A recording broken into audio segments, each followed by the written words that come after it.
குதிரை யுத்த நாளுக்கு ஆயத்தமாக்கப்படும், ஜெயமோ கர்த்தரால் வரும் என்று சொல்லி நீதிமொழிகள் 21 அதிகாரம் 31 நாம் வாசிக்கிறோம். ஆமா, என் அன்பு தேவ பிள்ளைகளே, ஜெயத்தை தர தேவன் வல்லமையுள்ளவராக இருக்கிறார். ஆனால் ஆயத்தமாக்கப்பட்ட குதிரையை தான் எந்த ஒரு யுத்த களத்திலும் யுத்த வீரர் தன்னுடைய குதிரையை பயன்படுத்த விரும்புவதுண்டு. ஆம், நாமும் நம்முடைய இயேசு நம்மை பயன்படுத்த ஆயத்தமாக்கப்பட்ட குதிரைகளாக நாம் காணப்படுகிறோமா? தேவன் விரும்புகிற வண்ணமாக வணையப்பட நம்மை நாம் அர்ப்பணித்திருக்கிறோமா என்பதை சற்று சிந்தித்து பாருங்கள்.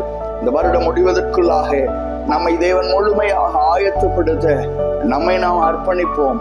வருகிற ஆண்டுல உங்களை ஆயத்தமாக்கப்பட்ட குதிரையாக ஜெயத்தை காண உங்களுக்கு அனுக்கிரகம் செய்வாராக. கண்களை மூடி நாம் ஜெபிக்கலாம். அன்பும் இரக்கம் நிறைந்த நல்ல தகப்பனே, ஒரு ஆயத்தமாக்கப்பட்ட குதிரைகளாக தேவனுடைய கரத்திலே காணப்பட எங்களை நாங்கள் அர்ப்பணிக்கிறோம். எங்களை பயன்படுத்தும்.